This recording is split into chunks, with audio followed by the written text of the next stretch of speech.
How you guys doing? I want to talk to you about cutting direction. I want to show you this profile cutter I have set up here. This is a big profile cutter. The problem with these is there's a lot of inertia. It feels like you're flying a plane. So I made this custom faceplate kind of with a handle to help me stabilize this. And I just want to talk about, cutting direction. You could see the carbide tip on these two cutters, and there's the profile that I'm cutting. I've got this set up in a plunge router. My depth's already set. My pieces are upside down, and they are actually right here. Right here.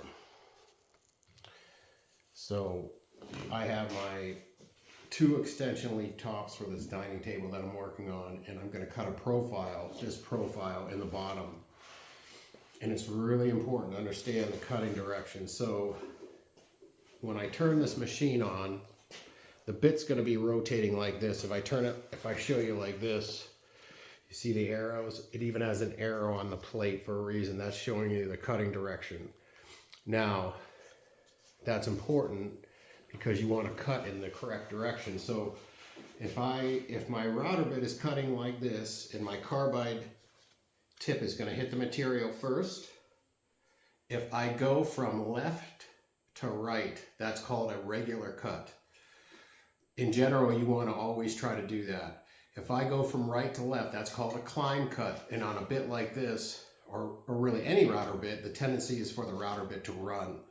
So I just want you to understand when you're doing this, you want to game plan what you're doing, and it's all based off your grain direction.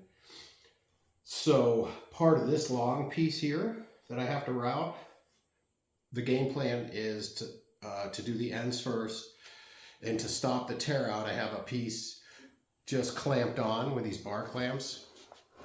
And as this bit's going to exit, it's going to want to tear out. And so because I have a piece clamped on here, it's going to prevent that tear out.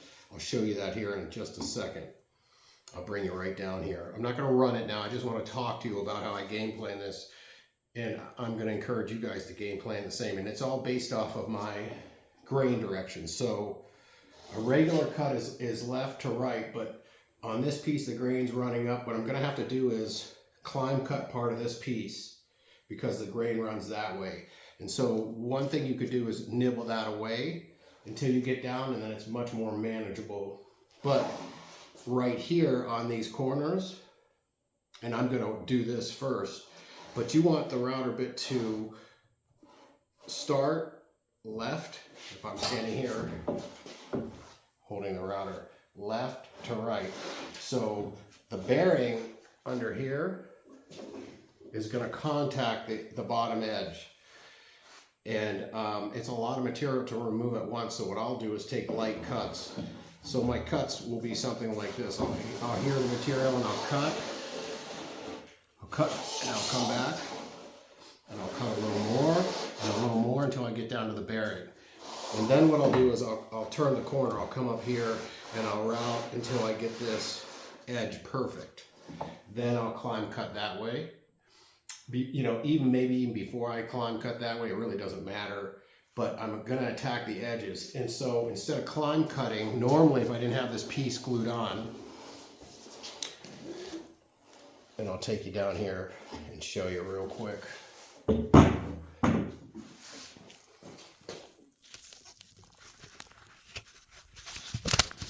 Okay, so this piece is clamped on, as you can see. And as this bit works its way through, without this piece here, this will tear out.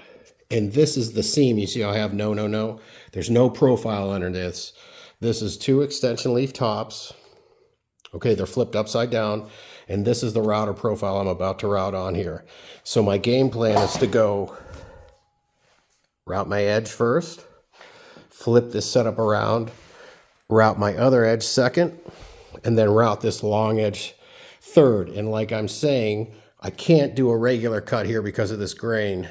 My glove's in the way, but it angles up this way.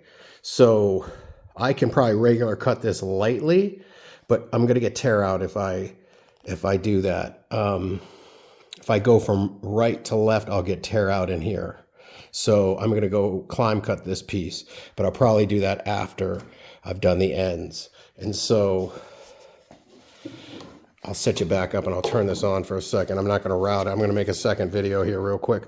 And here's my setup. A really simple 1/2-inch piece of plywood. The reason I had to do that is the plates, the other clear throw plates that come with this aren't, by the time I cut that material out of the plastic throw plate, I would only have, let's see here if I could show you. Okay, I would only have like 1 inch riding on this surface instead of almost 1 foot. So all this little jig does is help me hold the router flat, okay, and control it. Otherwise, what happens is the router starts to do this, and then that affects your bottom profile. Because I want to finish at, let's see here, I want to finish at 5/16 so that I have a pretty thick edge. This is Wenge, African species, and it's an extension leaf top. So what I'm going to do is set you back up, and I'm going to turn the router on first, and I've dialed it down so I don't have a lot of vibration. And then in the next video, what I'm going to do is cut, okay? And you'll see the profile. It's nice. You could probably cove cut this, but since this is the profile I've been using, it's fine. But cutting direction and understanding the way the bit is rotating when you're cutting, and understanding a regular cut versus a climb cut. So I'm just going to turn it on.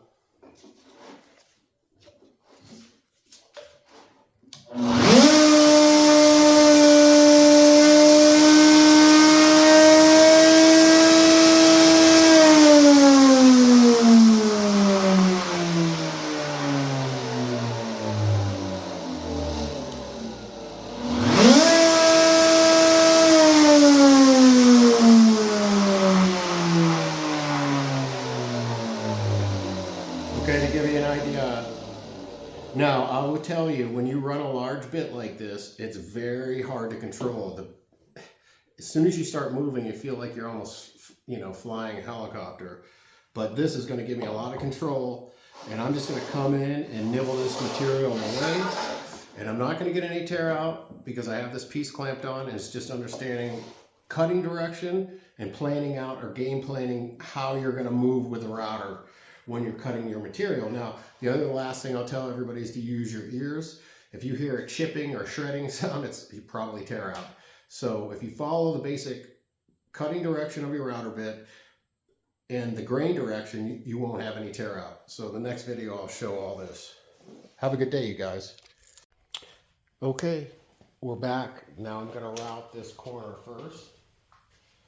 I'm gonna kind of do this deal right here, and I'm gonna do what's called a regular cut through here. Okay, here's my special jig. Okay, my router bit is rotating like this.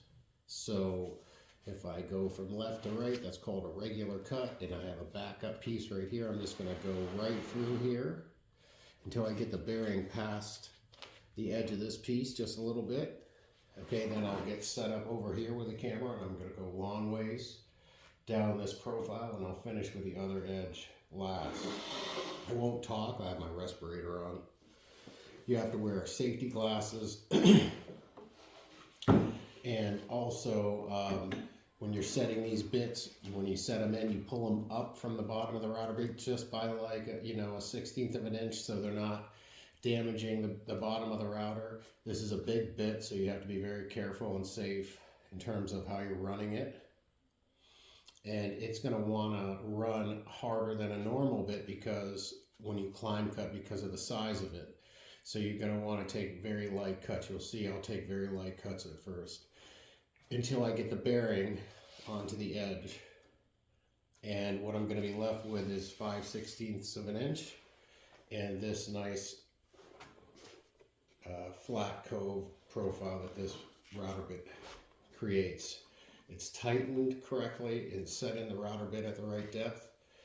And again, this is a special template I had to make because this bit won't fit in any of my routers without chewing up the inside casings. This is the only one it would fit in. And all of the throat plates, I could have cut them out, they're clear, but then I would have only had this much to ride on here. And with this bit, there's a tendency for the router bit to, when it's spinning, because of the inertia it creates, for you to tip the router out if you only have this much that you're riding on. So that's why I made this little jig.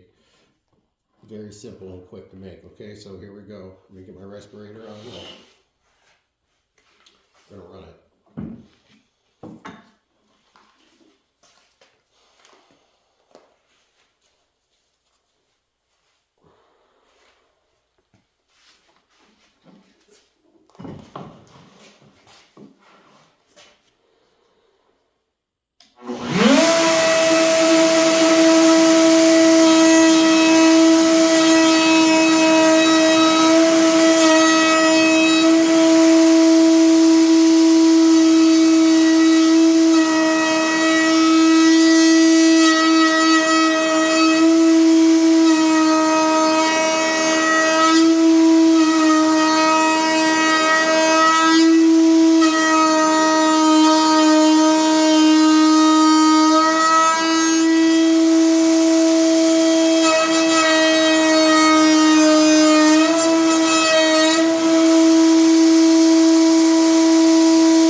Just a quick note, I don't want to breathe all this dust in.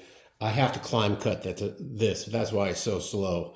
That's why I took so many passes, because of the grain direction. If I was to regular cut this, I would tear all this out and have a mess. So that's what I'm doing. Now I'm going to set you up over here and do the corner. I got to get this backer piece clamped on real quick.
Okay, my jig worked perfect. Profile came out perfect. Very, very, very limited tear out. Totally sandable, not a big deal. Beautiful. The problem with these big bits is the inertia they create, so you got to really control them. That's why I was going slow. That's why I built that special jig, because that bit has a tendency to help the router tip. If you don't have a lot of surface to run on, it's very hard to keep it flat without a jig like that. So I'm going to get set up and do the other side. I'll be back with you in a bit. Okay guys, I'm back. I just want to show you, I got the first half done. Very nice. I'm going to do the same thing here. I just want to show you the game plan. I always do this. Of course, here's the seam. We're not routing that at all. That's where it connects. But I want to show you this. Basically, if you can remember this when you're routing, a climb cut or a regular cut, you're going to move from your left-hand side to your right-hand side with a router bit. The bit is always going to rotate clockwise. So you have to understand that cutting technology. On the last piece, because of the grain, I had to climb cut it, but I'm very lucky. This time I get to do a regular cut. So this cut will go much faster, and you could see the grain, how it tapers down. So I want to go a regular cut this way on this long pass. But before I do this, I'm going to do this edge first, and here's the key. I don't have any tear out here because, of course, I could just climb cut this without anything, but it's too big of a bit and I don't want to risk tearing this out and having to fix it. So here I just have a backer piece. So I'm going to route this out and you'll see I won't get any tear out. It's very simple to do. You just have to make sure the surfaces are flush. After I do this, I'll get set up on the other side. Or I'm sorry, I'll do this edge first. Then I'll do this long edge second. I'll set you up and I'll come left to right. And then I'll do the other half third, and I'll set up I'll have to move my setup over there, okay? So I'm going to start right here. Now I'm not going to talk. I'll put my respirator on. It's going to be a ton of sawdust like the first time. So here we go. Safety glasses, respirator. Hearing protection if you want.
Okay, that's it. Thank you for joining me. I hope you guys have a great weekend. As you can see, the whole goal of this is not to get tear out. Now watch, I'll take this piece off.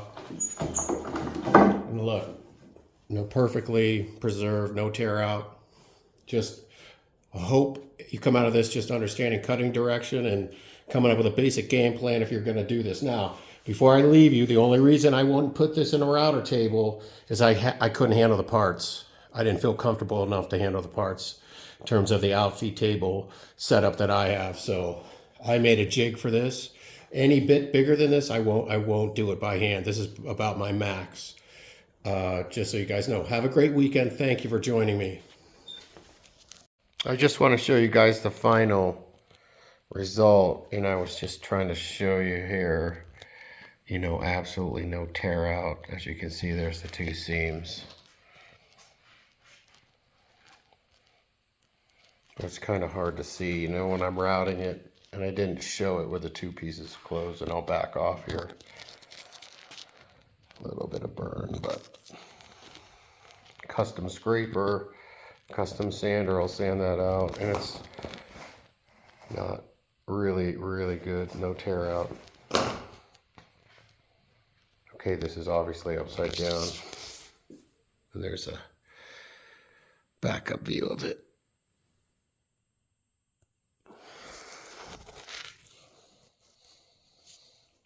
Yeah, all in all, I'm pretty happy. Light sanding and be good to go. Thanks for watching.